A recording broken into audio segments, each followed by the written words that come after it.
Welcome back to the Changemaker Podcast. I'm your host, Deke, Copenhaver. Today, my guest is Laura Bonnell.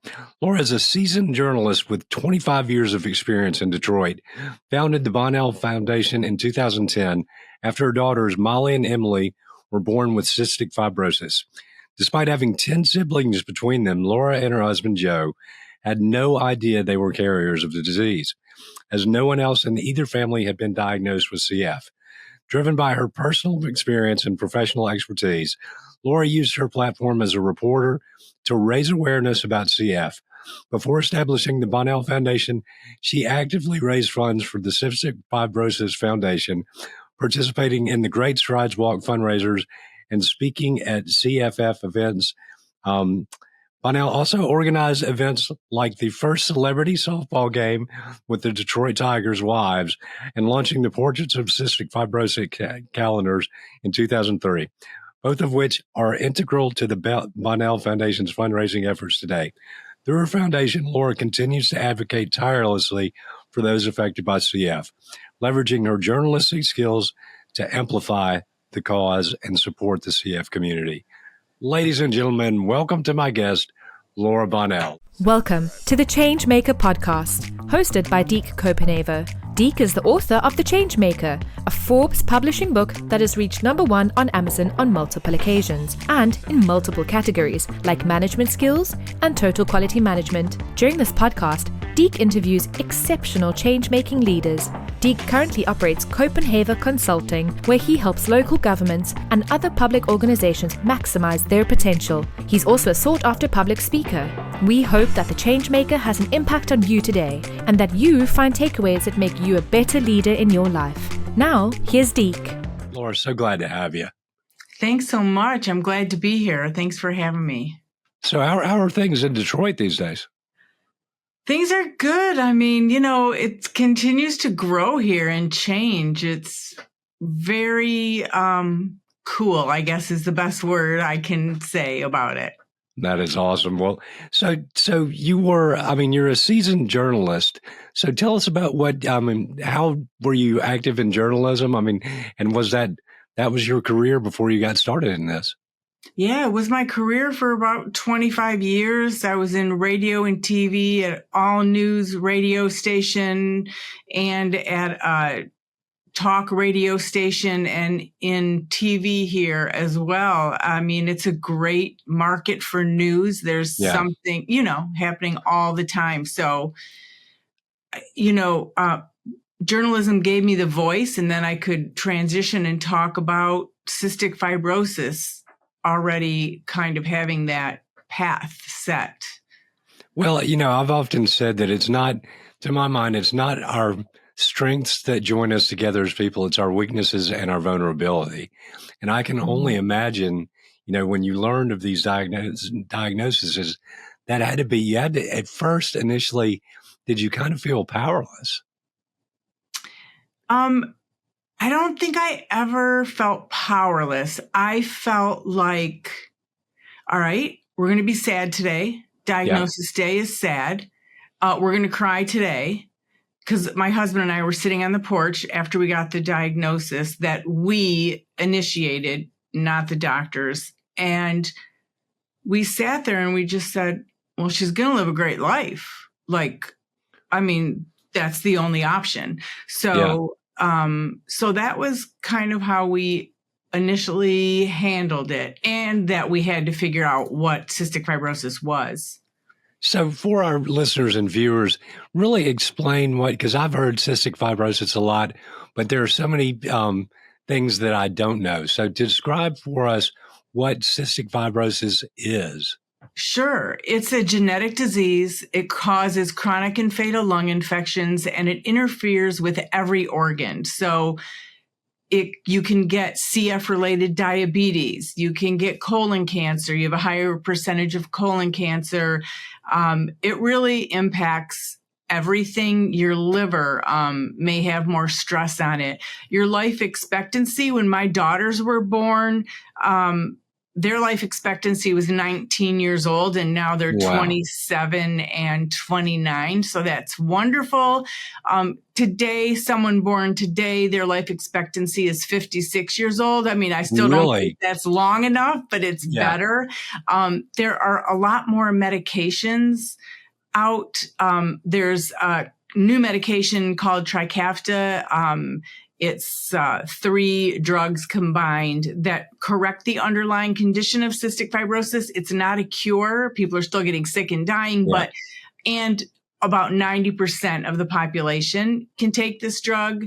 And there are 40,000 people in the United States with cystic fibrosis, and people of color are underdiagnosed. So what were the symptoms with your daughters that got you to go to the doctor to get them checked out? Yeah, and the first one is a bit descriptive, so sorry about that, but it was greasy, messy poop. Okay. It was weird because it was just like grease, and it's because they don't digest their food. Yeah. And she had a distended stomach. She kind of looked like a starving child with a really big stomach, and she was shaking when she ate because she was starving, because she didn't have enzymes. You can't digest your food. So, and she tasted salty. Our dog was licking her feet constantly, because that's one of the big signs, because you're not processing your chloride properly. So you sweat a lot more and release a lot of salt. So those were the initial red flags. Well, I came through esophageal cancer last year, but one of the things in any of these big picture life issues, I mean, they're scary, right? Mm-hmm. That is just, but one of the things that I told them when I was diagnosed, I said, look, I don't want to know a prognosis. I don't want to know a stage. Just tell me what I can do to get better. And that's what I constantly encourage people. But for the life expectancy to go from 19 years to in their 50s, but so many people, I think, oftentimes give up. And I'm like, you have got to fight. If in my situation, I mean, you're fighting for your daughters, but in my situation, I'm like, I've got 12 great nieces and nephews, and so I've no kids, but I'm like, if you got to fight for yourself, and if you can't find it in yourself to just do it for yourself, do it for your family. But I mean, what maternal instincts you showed through this. And I completely agree with you. And don't you think now that you've had this diagnosis, I mean, I'm sure you always appreciated life, but that is the gift of a chronic illness or a disease. The gift is I appreciate life 1,000,000 times more than I would have prior to this diagnosis. I'd tell you, so I'm 16 months cancer free, but I tell people it does change your perspective and everything. And I've told people, life is too short for all these petty issues and fussing and fighting about things. It's ridiculous. We need to come together as citizens around. And I tell people that vulnerability, and everybody deals with major life issues, but can build a bridge of empathy between each other that I'm sure, I mean, going through my treatment and everything and going through the past year and a half or whatever, I have met so many incredible people, and I'm sure that's been your situation on your journey as well. It has been. I have met amazing people. It's just on. And I actually wish that I had thought of this, 29 years ago when Molly was diagnosed, the serendipitous way that I met everyone and the path to where I am now. It's just incredible. I was just referred, a mom was just referred to me who was 5 months pregnant, had their daughter diagnosed in vitro with CF. And I'm actually, after this podcast, going to meet her for coffee because her baby was just born and, she needs some information. But yes, you're just so much more optimistic. And also what I've always told my daughters is someone's always got it worse. So and what I can handle, maybe another mom or dad can't handle, and vice versa. Like there are other things I think would be more difficult. And so just be thankful for what we have and keep moving. Well, and that's, I went through 5.5 weeks of very intense treatment last spring, 5 times a week radiation and 1 time a week chemo for 4.5 hours. Fortunately, I never had any side effects. And so then went down to MD Anderson. And so the surgeon said, it's gone. And usually as a precaution, they would operate to take out where it was. But he said, it's too close to your windpipe. So he made a judgment call.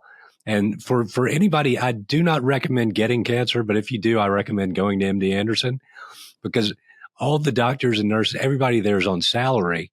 So he made the call not to do the surgery. He said, go back to Augusta for 3 months and do immunotherapy and chemotherapy. But it's funny, I told my wife the night before I started my second round of treatment, I said, I'm actually excited about going back through chemotherapy. She's like, please tell me you didn't pray to go through chemotherapy. I said, no, but we met so many nice people and I'm sure we will again. So now I get precautionary once monthly immunotherapy. So every time we go in, my wife gets Chick-fil-A biscuits for everybody there that day. So it's become this communal experience, but it's like, it just does give you compassion, but it gives you a great appreciation for life. It really does. And yeah, my kids are adults now, but I used to make mandel bread, like it's like a biscotti. It's like a Jewish mandel bread for the nurses and just like baskets of it. And they've been through everything. My kids, they would, if they could go back to their pediatric doctor, they would. She's family.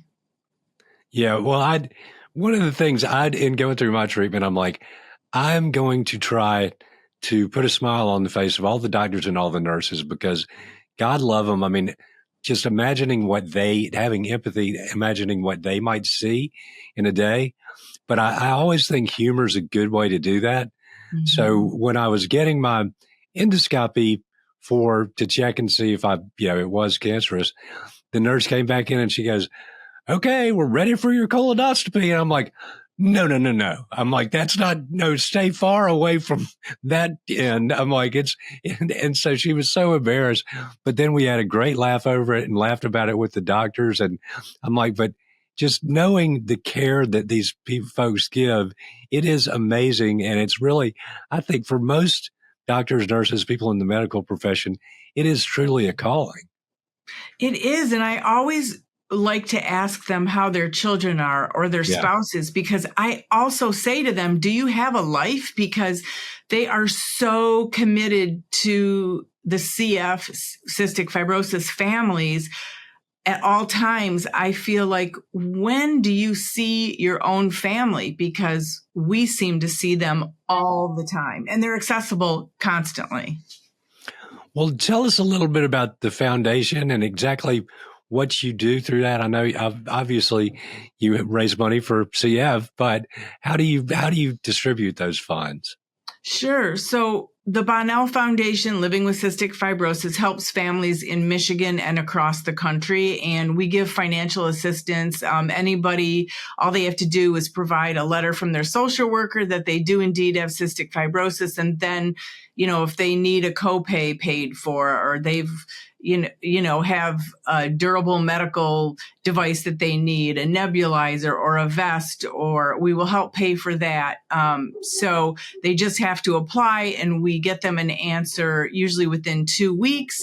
And then if they need a lung transplant, some people may not know that lung transplants after more than 30 years, it's still considered experimental. So if you have a mortgage or rent in one state and you have to go to a transplant in another state, you're still going to be paying for rent over in another state. And you have, Uber bills or however your transportation works. So we help pay for that as well. And then we pay for college, trade school, or community school tuition. We give scholarships to people every year. And we have a lot of programs. We have a mentoring program for new parents or anybody that wants to be mentored by another CF parent, and a CF masterclass program in the United States that interviews parents about how they feel and how they're dealing with CF. And then I talk to parents in Egypt and Istanbul and Thailand, all around the world, about how CF is different there as well. Well, and that's, I think compassion goes a long way towards uniting us and bringing us together across all lines of difference. And so we took a direct hit from Hurricane Helene about a little over a month ago. And, we didn't get the coverage that Western North Carolina did, but it's the worst storm ever to hit Augusta. It's just huge. But I said, that storm impacted everybody. It didn't care how much or how little you had. I said, same thing with me and cancer. Cancer doesn't care your political party. It doesn't care your race, your age, your sex. So that really binds us together. But I'm sure that shared experience of you going through this with these families and with your family, but all over the world, you've made connections through that. I have, and it's honestly my therapy. I mean, It is, I hear other people's stories and I am so inspired by them and their strength and what they're doing. It definitely benefits me probably more than I help others. I just am so inspired every day. No, and that's the same thing with me. I mean, it's not hard to find inspiration if you're looking for it. Right. And I tell people, you're probably not going to find it in politics. I'm a former politician myself, or in the mainstream media. But if you're out there at the grassroots level, interacting with people, you can really see it in amazing ways. And I've shared with people, I think in the wake of the hurricane, our community has come together across all lines of difference like never before, which is a wonderful thing to see. And it's like, nobody cares what your party is, at this point in time, even coming through an election, I'm like, we're all human beings and we're all in this life together as far as I'm concerned. Right. And I would even say, as far as politics go, I think back to when I was a kid and my dad ran for mayor of our city. And he was really? And he was president of our city school board. And gosh, way back then, people were, it was crazy. It was crazy back then. They burned our mailbox if they disagreed with my dad on what he wanted. I remember when my dad was like, for something about allowing high-rise buildings in the city I grew up in, and people were outraged. Like, it's funny now, but back then, like, it was just crazy. But yeah, and even covering the Detroit school board meetings, people in the audience were whipping grapes at the council members because they didn't like what they said, and that was, it's so. Yeah, things have changed and they don't change, but you are absolutely right. When we're all in a situation together, no one cares about politics. Everyone's just trying to help. No, well, let me ask you, as a longtime journalist, how do you think the industry has changed now? Because I grew up wanting to be a journalist, wanting to be a reporter, and maybe this is my answer to that in some ways, but it just seems like, the mainstream media is not very mainstream now. It's like skewed on either end. But what's your perspective on that? Well, I think most people don't understand the difference. So like your network news is different than CNN and Fox News. Fox News and CNN is all their opinion. Yeah. Facts or not, it's their opinion. They're saying what they want to say, but the network news is supposed to be just the facts kind of thing. Yeah. And I know it's not always, and it's really upsetting. Actually, I heard a report on one of the stations I used to work on, and they only gave one side of the story. And that's like basic journalism 101, both sides. So I think, and it's funny you asked this question because I was thinking about it yesterday. How do you cover candidates? What's important? I think there needs to be discussion and evaluation about that coverage of how we cover things. But I also think that the American people aren't doing their job. They are not researching. Yep. They are not talking to other people. They aren't talking to the other side. They aren't listening. They're hating. And it's so wrong. Like, I actually put on social media, whoever wins, I posted this the day before the election results. And I said, whoever wins, I'm going to support. I do not want an American president to fail. I am so with you on that. And I've posted several things, none of which, I mean, all were positively received. I've posted maybe Bible verses, prayers for our nation, but it gets into, so even when I was in office, when I first took office, we had a Republican governor and Republican president. And then we had a Democratic president and Republican governor. I always kept a picture of the governor and the president in my office. And a reporter one time came in when it was Obama and Nathan Deal was our Republican. He's like, well, that's very unusual. I said, no, go to any military base in this country and they've got the president and they've got the governor. So that is not unusual. But I spoke for a civic group yesterday and I said, look, okay, I know people, they're losing their minds over this election. But let me tell you this. I recently watched a documentary on 1968, the year after I was born. But I said, Bobby Kennedy was assassinated. Martin Luther King was assassinated. The death rate from Vietnam was the highest ever. It was peaking. There were riots all over the United States.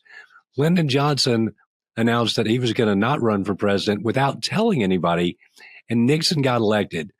I said, now, can you picture if we had the 24-hour news cycle or social media in 1968? You would have really thought the world was on fire. But I'm like, for everybody freaking out, just calm down, Right. And one thing that it made me think of that I'm starting with our foundation too is, what have you done this week to help someone? Yep. Are you now volunteering? Are you going to run for office? Are you going to a city council meeting?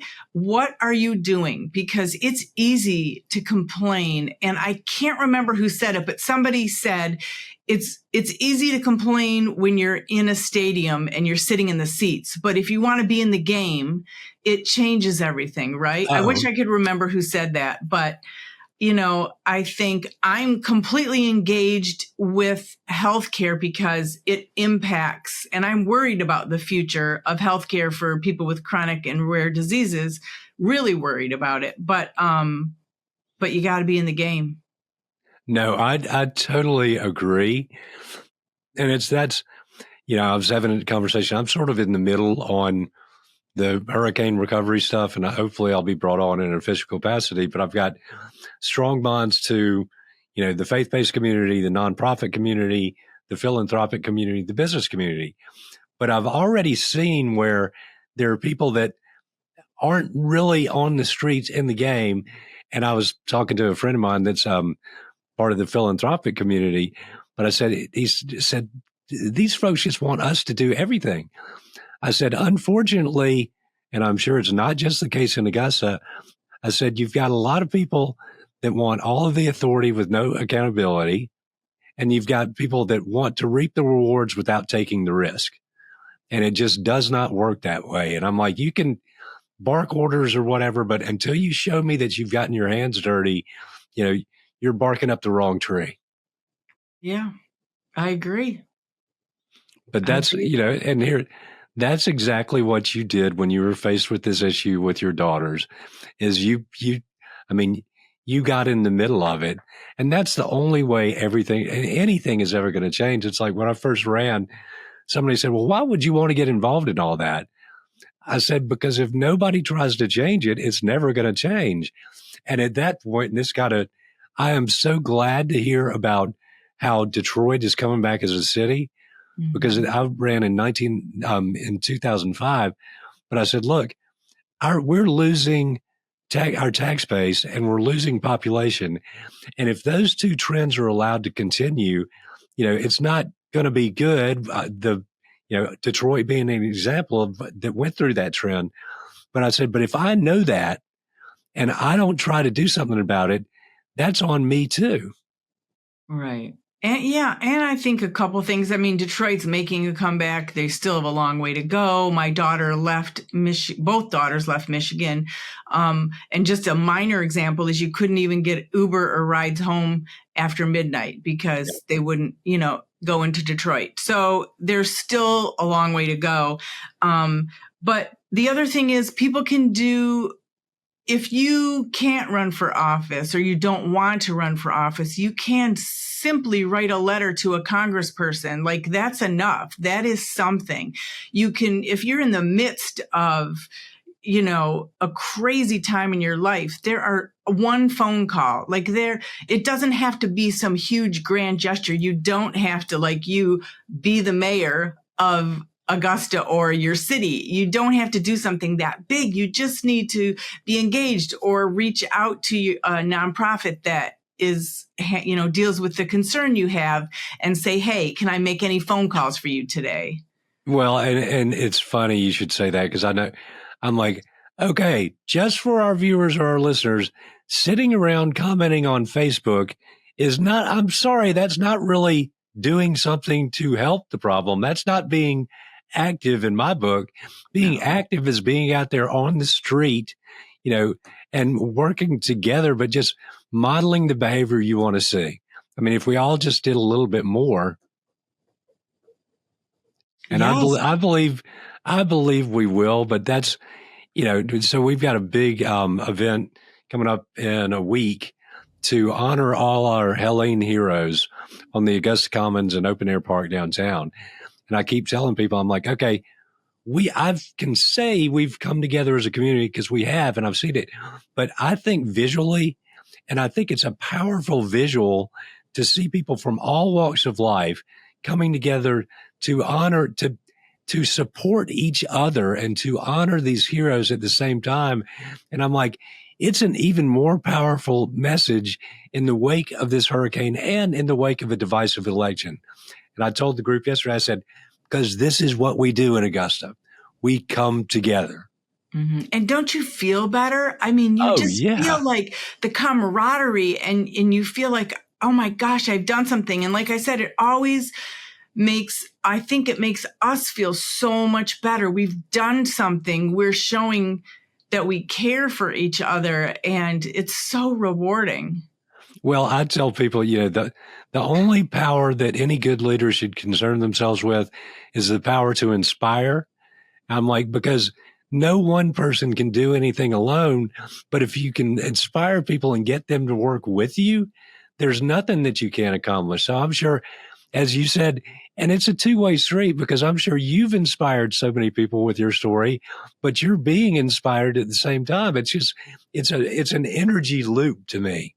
It is, and it always just keeps the momentum going. One of the other things that the foundation does is hospital bags, and it's a hospital bag program that we started in Michigan. We've expanded to Indiana, and we're going to go to other states. But when your child abruptly, in an emergency situation has to go to the hospital, we have bags full of gift cards to Starbucks or Dunkin' Donuts and coffee mugs and phone chargers and journals and toothbrushes and everything that you would forget, hand lotion, if you were going to the hospital. So it's a good example of, we deliver these to the social workers, and then when their kids are admitted, they give those to parents. And then we get feedback from them, and they'll either post it on social media or they'll send an email and say, thank you. And that is like, okay, we're reinforced that we're doing something that's helping somebody. We kind of nailed that one. That's one of our most popular things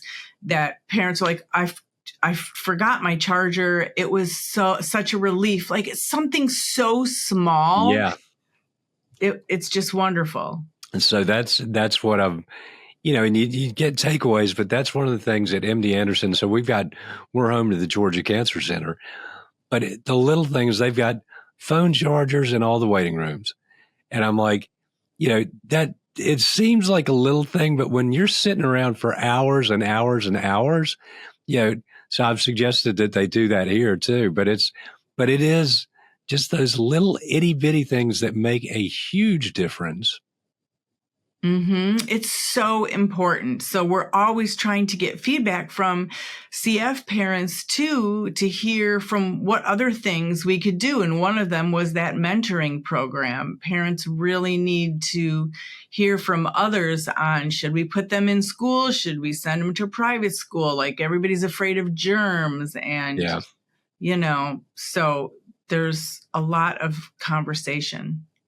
Well, I'll tell you, so when I was first diagnosed, people started giving me crosses or coins or all these little tchotchkes. But I'm like, man, I got to get something to give to people. So I got the Saint Raphael or Archangel Raphael coin, patron saint of healing. So I give that to everybody. If their friend or their family member, they get cancer, they call me. But so I've given it to a lot of cancer patients, but I've also given it to leaders. I've given it to our mayor here and a lot of nonprofit leaders, business leaders. And during this time, I'm like, look, if you're in a leadership role, you should be in the business of healing. So I just want you to remember that every time you consider that, every time you touch that coin in your pocket, think about, as a leader, I should be focused on healing the people I serve as best I can. I agree. And I guess I'm kind of on the track of telling doctors and nurses and social workers and CF families as well, but you have to be involved legislatively in any level, but you have to know what's going on. It's really important to know about the Prescription Drug Affordability Board or know about the Rare Disease Advisory Council. And if you can't be on it, then be on the coalition and tune in when you can. But all of those things are so important because they will impact either yourself or your kids. Well, I recently had a gentleman on that's CEO of a company called Givers that shows people how family caregivers are actually eligible to be paid for their services for generally lower income. But that podcast has helped so many people that have gotten hooked up with Givers, which is really, really cool. But it's like, that we can share this information, and just, that's what I always like to do. Make life a little easier for people. And that's what you're doing through your foundation and just through your calling, I would say. And that's something something I would write down right now and ask you, like, get me that information so I can give it to CF families. Like, that would totally help. And actually, I spoke yesterday to a group. They're an organization, like, I'm sure everybody's familiar with organizations that are philanthropic, and they're like, we're going to have a couple foundations come and speak, and then they pick one and they give the money to the group they like. Well, it made me sick to my stomach. I thought I was going to vomit. Like, I don't want to go and compete with other nonprofits. It was really making me sick. I was stressed all day yesterday, and I had to go speak to this. And I really was stressed about it. I just don't. Every foundation is great, and I didn't want to compete, and it was literally making me ill. And then I went and spoke, and I met the other foundation, and there were just the two of us. Thankfully, there weren't more, but and they ended up splitting it between us, the amount of money. But I met this great person and found out about another foundation. It was really cool. But I don't think I can ever do that again. It's just too stressful. Well, as I say, if you so the company is called Givers. The young man, I'm trying to think of what his name is, but so he was named Forbes magazine 30 under 30. Wow. But he is doing it because he has, his compassion and concern, and he's doing it because when COVID hit, he moved home with his family. So he's in the technology industry. But so his mom and dad were taking care of two family members during COVID, and he saw the struggles that they had. And so he, put together this company and everything. But necessity is the mother of invention, for sure. It is. And, I have two things that remind me, and I did write that down because I am going to check that out. But one was, so one of us had to go part-time, and it was me. Yeah. My husband worked full time. Annie had to stay at a job that had no cap because we were spending more than $1 million on healthcare. So, that decided where we were going to work and how we were going to work. And I had to go part-time so I could always be with the kid who was in the hospital. So you're losing income, etc. Everything everybody knows. The other thing that I discovered was it's really important to connect, like this Givers that you're talking about. Yeah. I found out about the Children's Organ Transplant Association, and the acronym is CODA, and they are a nonprofit that raises funds for any disease that's anybody who's had a transplant. So now I've told all these cystic fibrosis patients who've had lung transplants or liver transplants or kidney transplants to connect with CODA because they help them fundraise. And then that money is in a nonprofit situation. So then we can give them money that they get, and it's not taxed, and it's a wonderful thing. And they have access to their money and they can pay their bills. I mean, it's just keeping this train going of connection. Well, and I hope that, that's part of what this podcast is about connecting people. But so I hope this interview with you helps somebody out there, a viewer or listener. I blow it out there. I put it out there through social media. I've got a email distribution list. So I will be sharing our interview just so that you might, through this, help others as well. But I know we could talk all day, and we probably would, but as we get down towards the end, where can people find you? They can go to the BonnellFoundation.org, and Bonnell is spelled B as in boy, ONNELL, and they can email us at thebonnellfoundation@gmail.com. We're on social media all over the place. And, I also do podcasts with scientists and things like that, about cystic fibrosis. Yeah. So, well, I'm no scientist for sure. Yeah. Yeah. So that's the best way to get a hold of us. So on a daily basis, my last question, what puts a smile on your face and brings joy to your heart? It's just hearing from the CF community or somebody who's supporting it, or someone who will have a question about, hey, I need this kind of help. Would you help me? And being able to say yes. I'm always like, someone was really stressed out before we talked, and I had an answer for them. And even if I don't have the money, or they're asking me to give them money to repair their car, which we don't do, I know who does, or I know that I can tell them, contact this group or go here. It's just about helping people make a connection or making them heard. And that is the most rewarding thing. Like, if I had time, I would sit around and cry all day thinking, I am so happy. I am so happy that all these people have come into my life. And I could talk to you all day long because you're an inspiration, and I can relate to you so much. Your story's wonderful, and you're helping so many people. I thank you so much. Well, thank you. And we will definitely have to speak again, but email me your address and I'll send you one of my little coins, or I'll send ones for, it's funny. It's just such a little thing, but like giving people those coins, I've had people break down in tears and all, but it's just a little reminder. And so once again, if we could all do just a little bit more, not everybody can do everything that you're doing, but God bless you for what you are doing. Well, thank you. And I also think the coin is a reminder of you, and it's a reminder of hope, and it's an inspiration. It's a constant reminder that someone cares. So thank you. Absolutely. Well, thank you, Laura, for being a great guest. And that's all the time we've got. Drop it the mic and the pen, and we are out. Hey, guys, thanks for listening to or watching the Changemaker podcast today. Greatly appreciate it. If you're listening and you want to see the video, you can subscribe to our YouTube channel at Deke Copenhaver. That's pretty easy to remember, I would think. But really, we also want to remind you to like, subscribe, rate across all platforms, download. And if you're looking for a coach, a speaker, or anything, you know where to find me. Just email me at me@dekecopenhaver.com. And thanks so much for listening.